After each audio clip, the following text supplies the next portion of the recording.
Students in the country will be hoping that the troubles that have bedeviled the higher education sector this year will be resolved for a smoother experience next year. The sector has been hit with challenges ranging from financing the students' funding to lecturer strikes that have paralyzed learning. Brenda Wanga now takes a look at the fortunes of this sector in the year ending. Ian, a first-year student at Kenyatta University, is glad that the first semester of his first year of university is coming to an end. It has been weeks of struggle for the computer science student, balancing between getting good grades and just surviving. I spend kituka 100 hivi. Asubuhi hata sikunywangi. Lunch 50 natembea hadi shuleni, distance ingine karibu. Supper pia 50 and they call it a day. Ian says he comes from an economically struggling family, but when his admission letter came, he was placed in the highest band for university funding. Okay, hiyo band 5. Ile band ya watu wanajiweza sana. For those who are able, their parents earn over 100k per month. Yeah.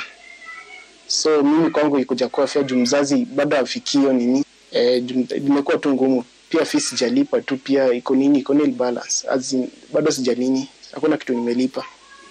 Niliplace band 5 but nilikuwa nataka niko band 3 ama band 2 according to the status back home. He is amongst thousands of students who found themselves staring at financial difficulties when the Ministry of Education reviewed the new funding model for higher education. The new model that was introduced in 2023 as part of President William Ruto's education reforms replaced the old differentiated cost model. The variable scholarship and loan funding model categorizes students into different financial bands based on their perceived need and was seen as a silver bullet to the funding crisis plaguing Kenyan universities. Students were placed in bands 1 to 5, with the neediest getting the bulk of the government funding through scholarships, loans and upkeep, while the least needy getting the least allocation for the same. But this model ran into headwinds. Parents and students were soon hit with huge fee structures that put university education out of reach for some of the students. That, coupled with the complaints of placement in wrong financial bands, led to over 10,000 students lodging complaints with the funding board over what they termed as erroneous band placement. It took the intervention of the National Assembly to have the letters recalled and reissued with reviewed household fees, but in some instances, like Ian's case, the amount still remained out of reach. Na hiyo kosi yenyewe inatakikana 103,000 na ikitoa government scholarship kitu mzazi anafaa kulipa ni 40k. Na 40k mzazi is still much for a parent. Ni bado ni mingi kwa semester. The crisis that this created saw non-governmental organizations moved to court to have this model suspended. Year 3, Year 4, Year 5 engineering, Year 6 medicine, they are not really having trouble. So we say, how come if they are not having trouble, it means actually it is this funding model which is bringing problem. You are kicking in a system which right from the start is already causing a lot more problems than the one that it is hoping to succeed. Why don't you look at the one that does not have a lot of problem, fix it, and indeed make sure that the students are learning? One effect which we have conversed on this matter is the burden that it transfers from the state to the student and through the student to the parent.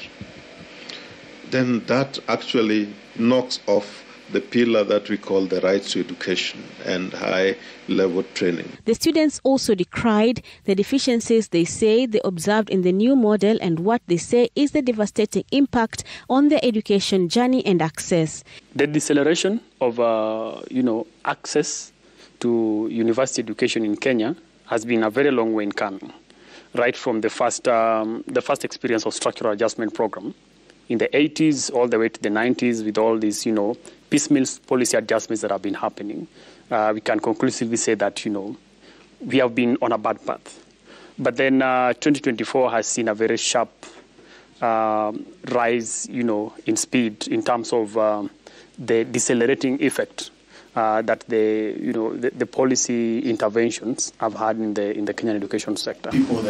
The hue and cry over this revised model was intense, to the point of having the president appoint a 129-member committee to review the same. But stakeholders said this was not enough to address the cracks that had been exposed by this model. We do not see a reason. We do not see why, again, you do a total overhaul for something that was not completely unworking. You should have actually said, okay, maybe the funds are not adequate, we add. But who told them to increase the fees? Because fees was increased. Then you increase the fees, but you do not increase the learning centers. I've talked about the equipment, the modern level kind of equipment to train our young ones. Those ones have not been done. So why do you increase the fees? That committee is yet to produce any report, and its work may have just been rendered redundant by the High Court's ruling that declared the new funding model unconstitutional on Friday. An order of prohibition is hereby issued prohibiting implementation of the variable scholarship and loan funding model until the government complies with constitutional and legal requirements where necessary. Solidarity forever! But beyond the funding challenges, learning has also been paralyzed by the incessant strikes called by both the students and lecturers over the funding model and the lecturers' welfare.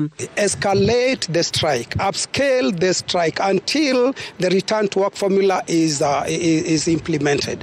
The lecturers called for the strikes after the 35 public universities delayed salary payments and failed to fulfill commitments in the 2017-2021 collective bargaining agreement, as well as a stalemate over the 2021-2025 CBM. The strikes also sought to push for significant salary increases, with proposals to raise the monthly basic salary for the lowest paid lecturers. What the government has offered is 4.3. Let us try to fit it. I want to say whether you fit it like what. It cannot conform to the terms and provisions of the return to work formula. The Dons also complained about their welfare issues that contributed to decreasing levels of quality of education offered in public universities. They cited heavy workloads leading to burnout, insufficient learning materials, and dilapidated infrastructure as the downward drivers of education quality. The stakeholders in the higher education sector will be hoping that the coming year will see the resolution of these issues and turn around the fortunes of public universities to accord both the students and lecturers the opportunity to thrive.